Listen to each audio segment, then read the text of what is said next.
다음 주에도 수익률을 점검해 보겠습니다. 내일장 미리 보기 이어갑니다. 삼성증권 김용구 연구원입니다. 연구원님 안녕하세요. 예, 안녕하십니까. 다음 주 우리 증시에 영향을 미치는 국내 변수 어떤 게 있을까요? 예, 미국 시간으로 이제 다음 주 월요일 사이버 먼데이 그리고 이제 목요일 블랙 프라이데이를 시작으로 해서 이제 연말 미국의 쇼핑 시즌이 본격화됩니다. 베인 앤 컴퍼니의 이제 서베이에 따르면은 올해 미국의 연말 쇼핑 시즌 매출이 이제 전년 동기 대비 한 3.5% 증가할 것으로 전망하고 있고요. 온라인 상거래 경우에는 전년 동기 대비 한 17% 증가할 것으로 기대되고 있습니다. 결국 이제 이번 블랙 프라이데이 전후로 해서 연말 쇼핑 시즌 특수의 어떤 수혜가 상당할 것으로 이제 파악을 해볼 수가 있겠습니다.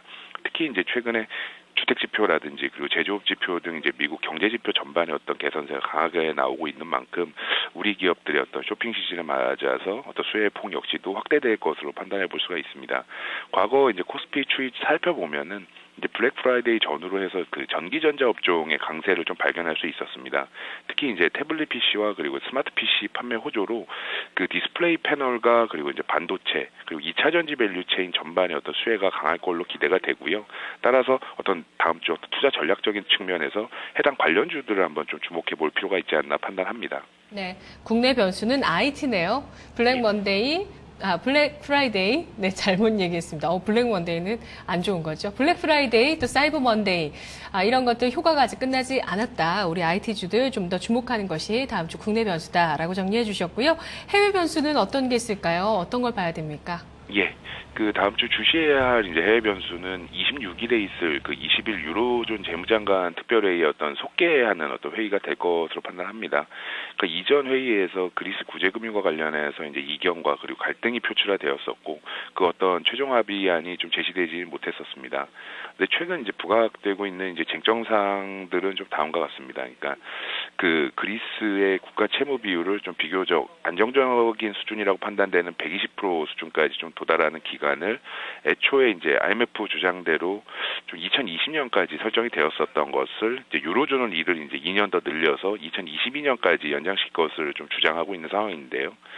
그리고 이제 IMF는 이제 적정 채무 비율을 맞추기 위해서라도 좀 적극적인 관련국들의 어떤 채무 탕감이 필요한 거 아니냐라고 이야기는 하고 있는데 독일이나 지금 주변국들은 아직까지 그럴 용의가 지금 없다라는 게 어떤 쟁점의 핵심이라고 볼 수가 있겠습니다. 유로존은 이제 여전히 그리스 채무 조정이 부정적인 상황이고 그리고 구제금융 비용을 좀 최소화하기를 바라고 있기 때문에 어떤 그리스의 어떤 시장 전반 시장에서의 어떤 신뢰 회복을 기대하고 있는 IMF와 마찰을 빚고 있는 상황이라는 게 어떤 논의의 핵심이라고 보실 수 있는데요.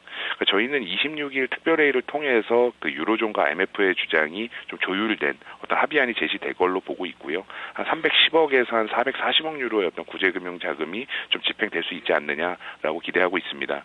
만약에 자금 집행이 승인이 된다라면은 좀 그리스 우려는 좀 당분간 좀 완화될 수 있다라고 볼 수 있는데 만일 좀 파행으로 좀 치닫는다라고 했을 때는 좀 그렉시트 우려가 좀 본격화되지 않겠느냐라고 보고 있습니다. 네, 알겠습니다. 월요일장 전망해 주시죠. 전략 어떻게 세울까요?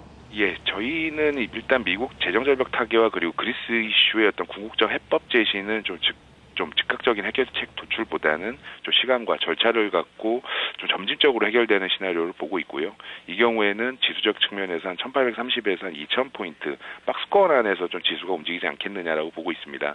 그래서 이제 어떤 답답한 시장의 어떤 대안으로서 미국과 중국의 어떤 이른바 G2의 중상층 확대 어떤 수혜주들을 좀 주목할 필요가 있다라고 보고 있습니다. 그러니까 미국과 중국 모두 이제 산적한 경제 현안 극복의 대안으로서 내수 소비 시장 확대를 좀 추진할 것이고요. 이 과정을 통해서 양국의 중산층이 어떤 경제 전반과 소비 시장에서 역할과 위상이 대두될 것으로 판단합니다. 그러니까 미국 중산층 확대로 이제 한국의 어떤 핵심 IT 그리고 자동차 대표주들의 어떤 수혜가 예상이 되고요. 또 고용 창출을 위한 어떤 민간 투자 확대로 이제 송배전 시스템 구축 등 이제 SOC 투자 확대로 이어질 수 있을 것이고요. 주택 시장 호조로 이제 주택 관련 난방 제품 매출도 수혜 입을 수 있습니다. 그리고 이제 중국 내수 소비 시장의 어떤 질적 양적 팽창이 중국 소비 시장 내 이제 차별화된 브랜드 가치 갖고 있고 뛰어난 접근성 자랑하는 우리나라 대표적인 레저, 헬스케어, 음식료 그리고 기타 필수 소비재 기업들의 어떤 수혜로 연결될 수 있다라고 보고 있습니다. 관련 기업들을 좀 계속 주시해봐야 되지 않느냐 이렇게 보고 있습니다. 이상입니다. 네, 고맙습니다. 예, 감사합니다. 저는 동시호가 중계석 잠시 후에 다시 돌아오겠습니다.